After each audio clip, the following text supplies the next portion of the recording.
Triple తలాక్ చెప్పిన భర్తకు భార్య స్లిప్పర్ ట్రీట్మెంట్ ఇచ్చింది. భర్త షర్టు పట్టుకొని మరి చెప్పుతో కొట్టింది మహిళ. కోర్టు బయటే భర్తపై భార్య దాడి చేసింది. యూపీలోని రాంపూర్లో జరిగింది ఈ ఘటన. 2018లో ఇద్దరికి వివాహం జరిగింది. వారికి ఇద్దరు పిల్లలు కూడా ఉన్నారు. అయితే అప్పటి నుంచి తరచూ భార్యకు వేధింపులు వస్తున్నాయి భర్త నుంచి.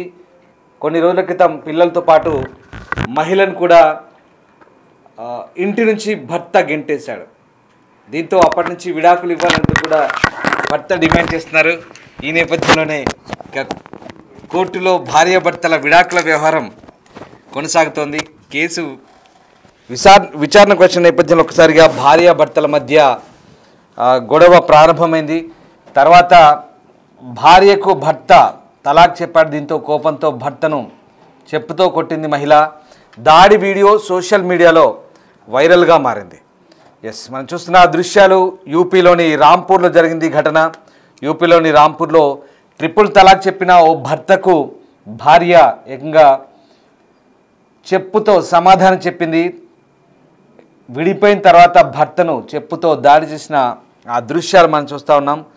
కోర్టు బయట భర్తను వెంటాడి చెప్పుతో చితకబాదింది ఆ భార్య. ఉత్తరప్రదేశ్లోని రాంపూర్ కోర్టు ఆవరణలో ఈ ఘటన చోటు చేసుకుంది.